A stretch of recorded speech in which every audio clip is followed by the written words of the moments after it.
Good evening, Matt from Tribe Medical. Today we're going to talk about lassoing tourniquets for lower limb injuries.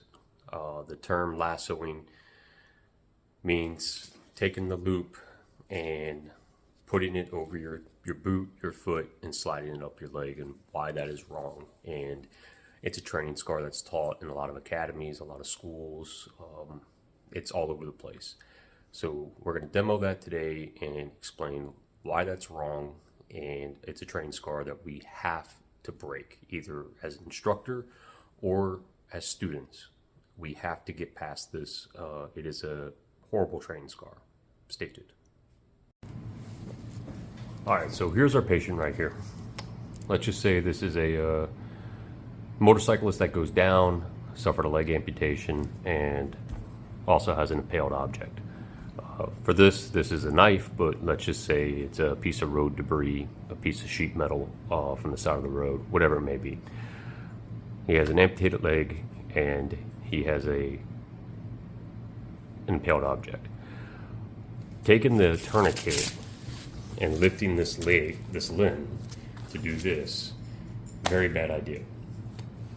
We could have a compound fracture where we're catching bone, or we could have the impaled object that we're just essentially snagging up on.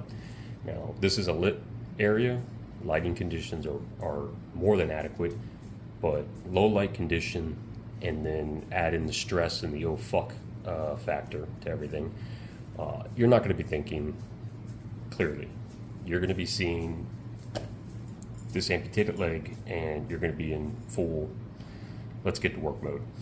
So taking the tourniquet and lassoing it over the leg, horrible training scar. We have to bust that. Simple. Open the tourniquet up all the way. Smooth side towards the body. Lift the limb gently, because we're going to suspect definitely a fracture.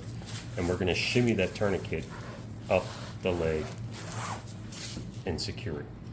Now,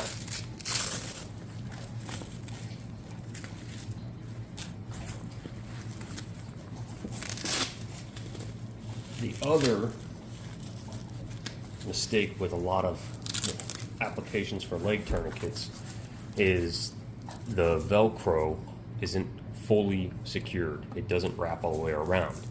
We have to get that Velcro all the way around, okay?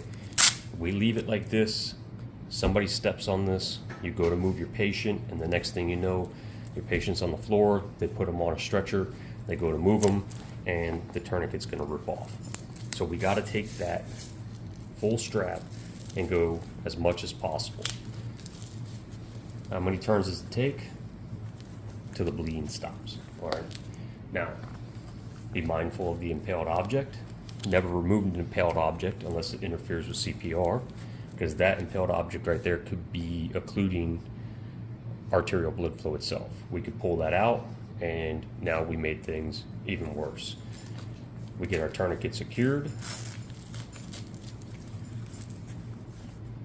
and now we have our tourniquet on, okay?